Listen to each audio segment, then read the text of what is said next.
other girl go.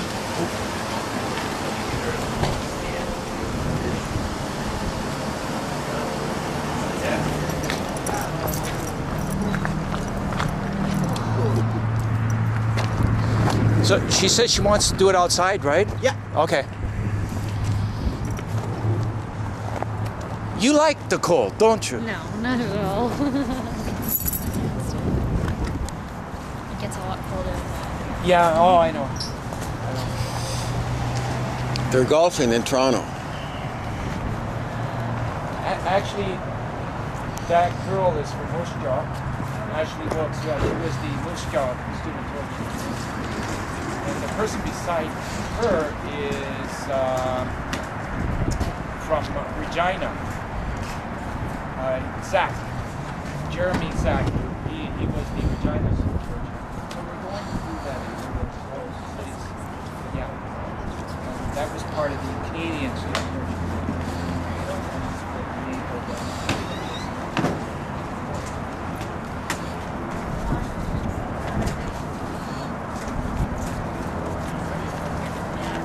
Yeah.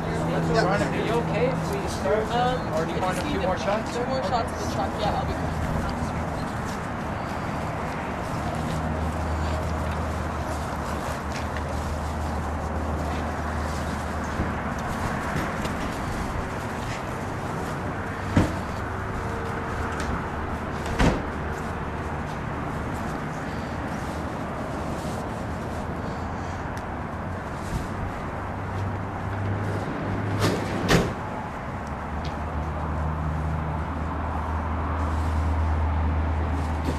Okay, I'm done. You missed the truck rollover on 22nd there. Yeah, I didn't get it. Oh my god, it was huge. I know. I got called about it. Oh yeah. I was out doing the shit. I'm gonna get my coat. Didn't make it there. Not bad, What huh? happens when you're a one-girl team? Yeah. Ooh.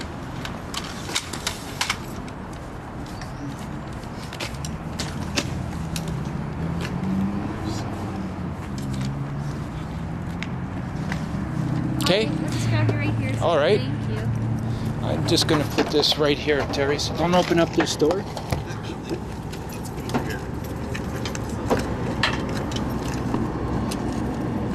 Camera's right there.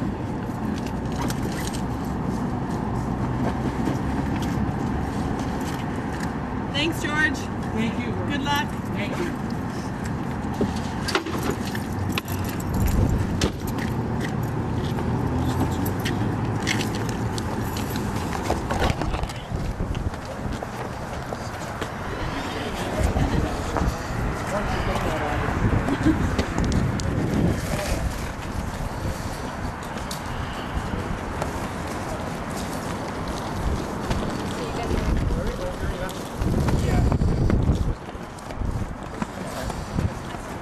Oh, are you? Oh, okay. Well, I have to keep saying that. I know, me too. I just have one. Yeah.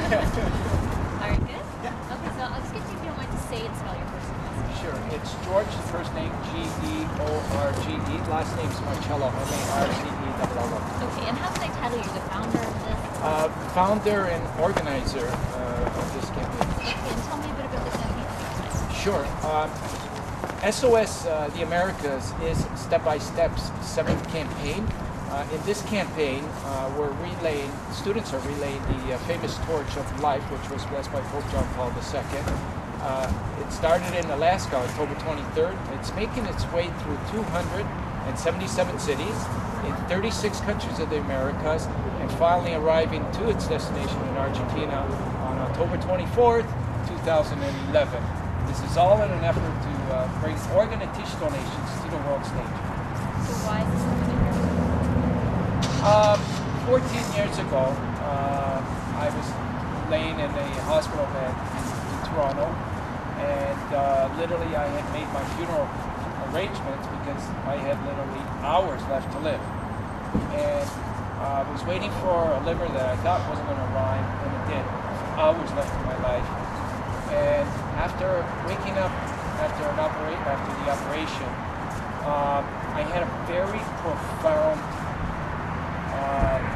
feeling, and it was to acknowledge the donor family that at that moment was grieving because they lost somebody, but yet had the courage to donate their loved one's organs.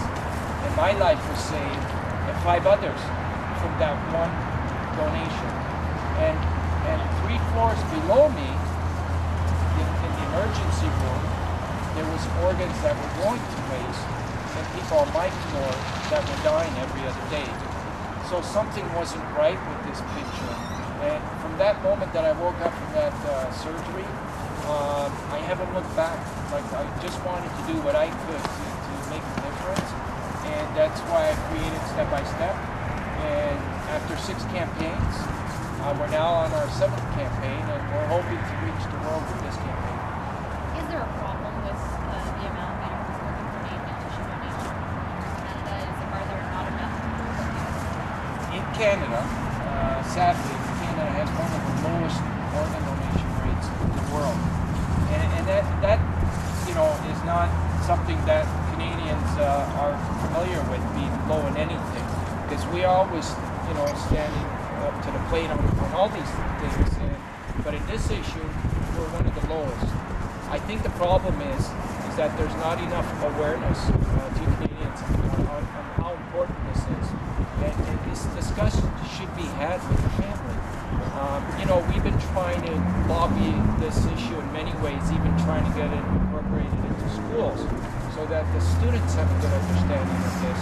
And we're encouraging discussions at home so that, unfortunately, we're all going to pass away. And the problem is that when somebody does pass away, if that discussion wasn't had, usually there's not going to be any donation. And for the most part, all the Canadians that I've talked to, they all wanted to make that donation. They just didn't get around to having that discussion. So that discussion is so important. And that's what we're trying to encourage is Canadians to have that discussion, to make this issue an important part of their life. So what would you say to some Canadians that perhaps are a little bit hesitant about this at this point, their message? Well, first of all, I know some of the concerns and fears. One of them is that if people are signing their organ donor card and wanting to be an organ donor, that the doctors might rush to their death too quickly. But that has never happened in Canada, and that'll probably never happen because that's against the law. The emergency team and the transplant team are 2 separate teams, and it's up to the hospital and the doctors to do everything they can to keep that person alive. It's only when they are announced that they're dead that that's when the consultation can happen. So that's one fear. The other fear is people think that by signing an organ donor card, they're jinxing themselves into an early death, which is just plain superstitious. That is something that they have to understand, that by not doing this,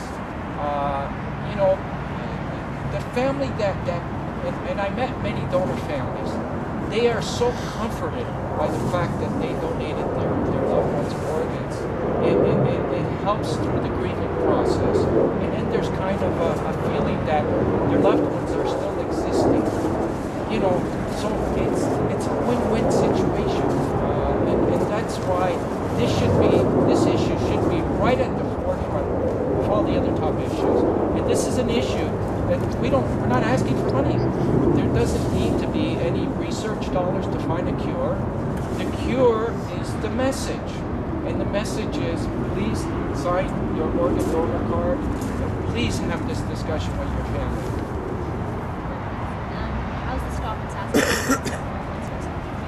Well, this is one of our off days. What I mean by that, it's still part of the journey. We got a 2-year journey, and every minute is part of the awareness journey. It's just mostly we land in a city on a weekday, and we got students involved and dignitaries, and but I mean, we're still spreading awareness over the weekend because we're visiting the community. We visited Earls who fed us, and they're all aware now. They all signed the donor cards, and here at Days In, as you see, so to us the awareness never goes. There's never an off moment or an off hour. We're going 24